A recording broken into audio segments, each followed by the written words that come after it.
আমি কিভাবে প্রতিনিয়ত আমার এই ছোট্ট পেজটা এত তাড়াতাড়ি গ্রো করে ফেলেছি, এটা কিন্তু অনেকেরই প্রশ্ন। কিভাবে আমার ভিডিওতে এত এত লাইক কমেন্ট পড়ছে, এত শেয়ার হচ্ছে, আর কিভাবে প্রতিদিন এত এত ফলোয়ার বাড়ছে, আর মোটামুটি যে কটা ভিউজ হচ্ছে কিভাবে হচ্ছে, এটা কিন্তু অনেকেই আমাকে প্রশ্ন করে থাকে। আজকে এই সব কিছুর প্রশ্নের উত্তর দেব আমি। আজকের ভিডিওটা স্কিপ করবেন না। আমার এই ভিডিওটা অনেকেই দেখলে অনেকেরই উপকারে আসবে, অনেক কিছু শিখতে পারবেন, জানতে পারবেন। তবে হ্যাঁ, একটাই রুলস থাকবে, আমার ভিডিওটা কিন্তু একদম স্কিপ করবেন না, ফুল ভিডিওটা দেখে যাবেন। খুব বড় ভিডিও না কিন্তু গাইজ, মাত্র 3 মিনিটের একটা video. So hello everyone, welcome back to my Facebook page Muktaj blogs. কেমন আছেন আপনারা সবাই? আশা করতেছি সবাই অনেক অনেক বেশি ভালো আছেন। আমিও আছি অনেক অনেক ভালো। দেখেন, অনেকেই কিন্তু আমাকে বলে যে তুমি নিজেই তো একটা ছোট ইউজার, তোমার পেজেই তো ফলোয়ার নেই, তাহলে তুমি একা একা কিভাবে বকবক করছো আর মানুষকে সাজেশন দিচ্ছ? এখন আমার কথা হচ্ছে, হই আমি ছোট, বাট আমি যদি ছোট হয়ে আমি যদি সঠিক গাইডলাইন মেনে সঠিক তথ্য আপনাদেরকে দিতে পারি, তাহলে আপনারা বড় ইউজার হয়ে ছোট ইউজারদের কথা শুনবেন না কেন? বড়দের থেকে যদি ছোটরা ভালো সাজেশন দিতে পারে, সঠিক তথ্য তুলে ধরতে পারে, তাহলে সেই ভিডিও থেকে তো দেখা যায় ছোট ইউজারদের ভিডিওগুলোই ভালো, কারণ তাদের ভিডিওতে কিন্তু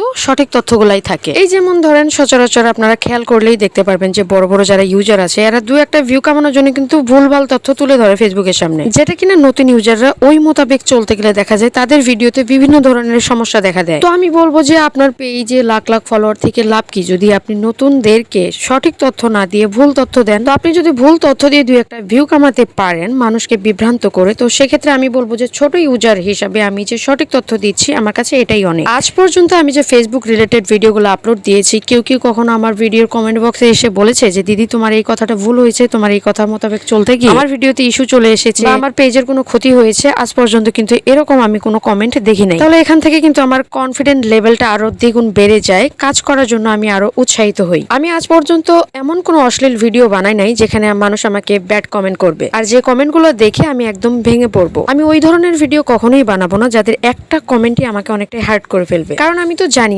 আমার জায়গায় আমি অটুট আছি। যে কমেন্ট আমাকে হার্ট করবে আমি ওই ধরনের ভিডিও কেনই বা বানাবো? সো জেনে শুনে তো আমি নিজের পায়ে নিজেই কোড়াল মারতে পারি না। বাঙালির একটা শাস্ত্র আছে, নিজের ভালো পাগলও বুঝি। যাই হোক, এবার একটু ভিডিওতে ফেরা যায়। যারা অ্যাক্টিভ ফলোয়ার করছেন তারা কিন্তু কখনোই লাইভে গিয়ে নিজের পেজটাকে ডাউন করে ফেলবেন না। আমি কিন্তু এটার প্রমাণ, কারণ আমি শুরুতে কয়েকটা লাইভে গিয়েছিলাম, ওই লাইভ থেকে দু একটা ফলোয়ার যদিও পাওয়া যায়, তাদেরকে ফলো ব্যাক না দিলে কিন্তু তারা তো ফলো ব্যাক নেয়, তারপরে কিন্তু ওরাই আবার আনফলো করে দেয়। সুতরাং ওদের পিছনে ছুটে নিজের পেজটাকে ডাউন করার প্রশ্নই উঠে না। আপনারা অ্যাক্টিভ ফলোয়ার খুঁজবেন, যে আপনি যাদের ভিডিওতে কমেন্ট করবেন, দেখবেন ওই ভিডিওতে আরো অনেকেই কমেন্ট করেছে। ওখানে দেখবেন যে 3 মিনিট 5 মিনিট 1 ঘন্টা আগে যারা কমেন্ট করেছে, ওই কমেন্ট ধরে তাদের পরিবারে যাবেন, ওদের ভিডিওতে গিয়ে কমেন্ট করবেন, এনগেজমেন্ট বাড়াবেন, দেখবেন পুনরায় ওরাই আবার আপনার পেজে ব্যাক করে কিন্তু আপনার পেজে কমেন্ট করবে। এরাই হচ্ছে অ্যাক্টিভ ফলোয়ার। আর ফেসবুক কিন্তু নিজেই একটা জিনিস খুব ইজি করে দিয়েছে, যারা নতুন কাজ করছে এদের ভিডিওটাও কিন্তু সবার সামনেই সাজেস্ট করছে। চেষ্টা করবেন এদের ভিডিওতে কমেন্ট রাখা। তো ভিডিওটা কেমন লাগলো কমেন্ট বক্সে অবশ্যই জানাবেন। সবাই ভালো থাকবেন, টাটা।